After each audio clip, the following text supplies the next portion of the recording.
हर कोई अपने जीवन में प्रसिद्ध होना चाहता है, फेमस होना चाहता है। लेकिन जब किसी को प्रसिद्धि मिलती है, तो उसके साथ कुछ बातों का ध्यान रखना बड़ा ही आवश्यक होता है, नहीं तो उसके भी बड़े ही नुकसान होते हैं। आज के इस श्लोक में हम यही समझने वाले हैं। भगवान श्री कृष्ण अर्जुन को इसी के बारे में बताते हैं। तो चलिए जल्दी से पढ़ते हैं हमारे श्लोक नंबर 34 को, अध्याय दूसरा। तो चलिए पढ़ते हैं हमारे इस श्लोक को। तो श्लोक है, अकीर्तिम चापि भूतानि कथिष्यन्ति ते अव्याम संभावितस्य च अकीर्तिम मरणात् अतिरिच्यते। अब हम इन संस्कृत के पदों का अर्थ समझ लेते हैं। सबसे पहले अकीर्तिम मतलब अपयश, मानहानि। चापि मतलब भी, भूतानि सभी प्राणी, कथिष्यन्ति कहेंगे, कथन करेंगे, ते अव्याम, ते मतलब वे लोग, और अव्याम मतलब सदा रहने वाली। उसके बाद है संभावितस्य, सम्मानित मनुष्यों के लिए। उसके बाद है च अकीर्तिम, अपयश भी। उसके बाद है मरणात्, मतलब मृत्यु से भी। आगे है अतिरिच्यते, मृत्यु से भी बढ़कर दुखदाई होना। ठीक है, तो ये इसके पदों का अर्थ हो गया। अब हम इस श्लोक का अर्थ समझते हैं। सबसे पहले हम पहली लाइन का अर्थ समझ लेते हैं। तो युद्ध चल रहा है पांडवों का और कौरवों का। हालांकि युद्ध अभी शुरू नहीं हुआ है। युद्ध शुरू होने से पहले ही अर्जुन के मन में मोह पैदा हो गया और अर्जुन ने हथियार डाल दिए। उसके बाद से ही कृष्ण अर्जुन को लगातार समझाने की कोशिश कर रहे हैं। अलग अलग तरह के तर्क देकर, अलग अलग तरह के उदाहरण देकर, एग्जाम्पल्स के साथ अर्जुन को समझाने की कोशिश हो रही है। कभी कृष्ण अर्जुन को धर्म और अधर्म के बारे में बताते हैं कि अगर युद्ध नहीं करोगे तो पाप हो जाएगा। कभी कृष्ण अर्जुन को यह भी बताते हैं कि अगर तुम युद्ध करोगे और जीतोगे तो राज्य तुम्हें मिलेगा, स्वर्ग का सुख तुम भोगोगे। लेकिन इन बातों का भी अर्जुन पे कुछ खास असर होता नहीं दिख रहा। तो अब कृष्ण अलग बात करते हैं। तो कृष्ण अर्जुन को अब क्या कहते हैं वही इस श्लोक में स्पष्ट किया गया है। तो जो पहली लाइन है यहां पर, उसमें कृष्ण अर्जुन को कह रहे हैं कि देखो अर्जुन, अगर तुम युद्ध नहीं करोगे तो उससे क्या होगा? तुम्हारा अपयश होगा, अपकीर्ति होगी। और सब लोग यानी कि सभी प्राणी, इन सभी प्राणियों में कौन है? सिर्फ मनुष्य की बात नहीं हो रही, क्योंकि वो अर्जुन था। मनुष्य तो थे ही, साथ में यक्ष हैं, गंधर्व हैं, देवता हैं और राक्षस भी, क्योंकि तीनों ही लोकों में अर्जुन की ख्याति थी। तो अर्जुन को कृष्ण बता रहे हैं कि ये लोग भी तुम्हारे बारे में क्या कहेंगे। बहुत से ऐसे लोग हैं जिन्होंने तुम्हारे बारे में सुना तो है, लेकिन वो तुम्हें जानते नहीं हैं, ना ही उनका तुमसे कोई लेना देना है। लेकिन फिर भी भला वो क्या कहेंगे? वो कहेंगे कि देखो इतना बड़ा शूरवीर अर्जुन था, लेकिन वो भी कायरों की भांति सही समय आने पर, यानी कि जब युद्ध की बात आई, कायरों की तरह भाग गया। तो ये कहकर कृष्ण अर्जुन को समझाने की कोशिश कर रहे हैं। तो ये जो हमारी पहली लाइन है उसका ये अर्थ हुआ कि कृष्ण अर्जुन को कह रहे हैं कि भैया देखो, युद्ध कर लो वरना तुम्हारी बहुत ही अपकीर्ति होने वाली है, क्योंकि तुमको बहुत लोग जानते हैं, तुम्हें तो तीनों लोकों में जाना जाता है। तो वो लोग भी तुम्हारे बारे में क्या कहेंगे, और सदा रहने वाली जो तुम्हारी अपकीर्ति है उसके बारे में बात करेंगे। यानी कि यहाँ पर जोर दे रहे हैं कृष्ण अर्जुन को, समझा रहे हैं कि तुम्हारी ये जो अपकीर्ति होने वाली है ये टेम्परेरी नहीं है, ये परमानेंट हो जाएगी। ठीक है, ये तो मतलब सदा ही रहने वाली है।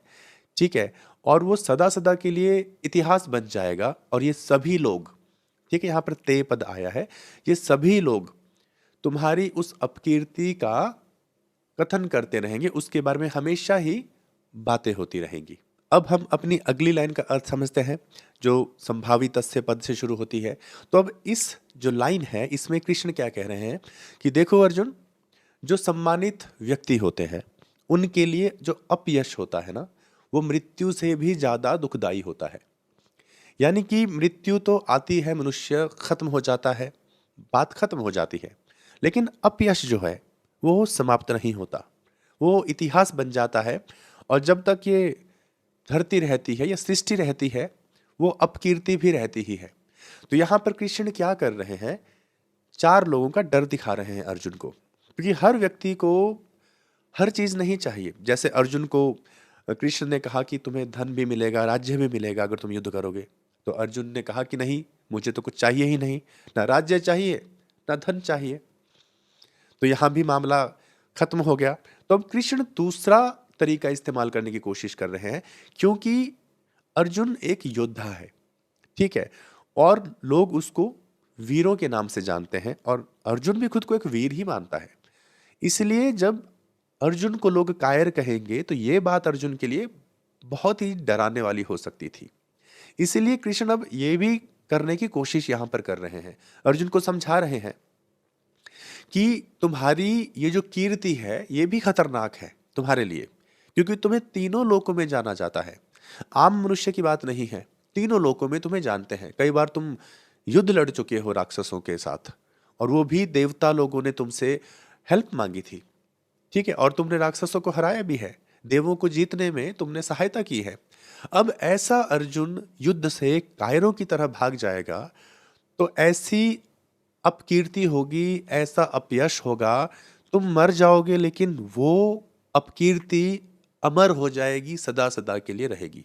अब ये जो लाइनें हैं, ये जो श्लोक है, इसका क्या भावार्थ है?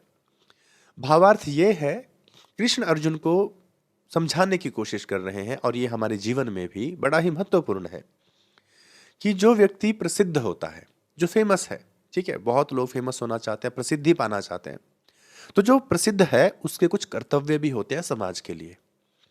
अर्जुन प्रसिद्ध है वीरता के लिए, अब उसके कुछ कर्तव्य हैं समाज के लिए। उसको समाज को एक दिशा भी देनी है, एक सीख भी देनी है, और वो कायर बनकर समाज को कायरता की शिक्षा तो नहीं दे सकता। इसलिए ये बड़ा महत्वपूर्ण हो जाता है, क्योंकि अर्जुन तीनों लोकों के प्राणियों के लिए बड़ा ही महत्वपूर्ण किरदार है, और अगर ऐसी कायरता कर भी ले तो शायद चल जाएगा, लेकिन अर्जुन जो वीरता की उपमा बन चुका है, वो अगर कायरता दिखाता है और सही समय पर जहां निर्णय लेना था, जहां युद्ध करना है, वहां से कायरों की तरह भाग जाएगा, तो एक नया ही चैप्टर शुरू हो जाएगा। ऐसे ही सीख लोगों में जाएगी कि जब अर्जुन ऐसा कर सकता है तो फिर हम क्यों नहीं कर सकते।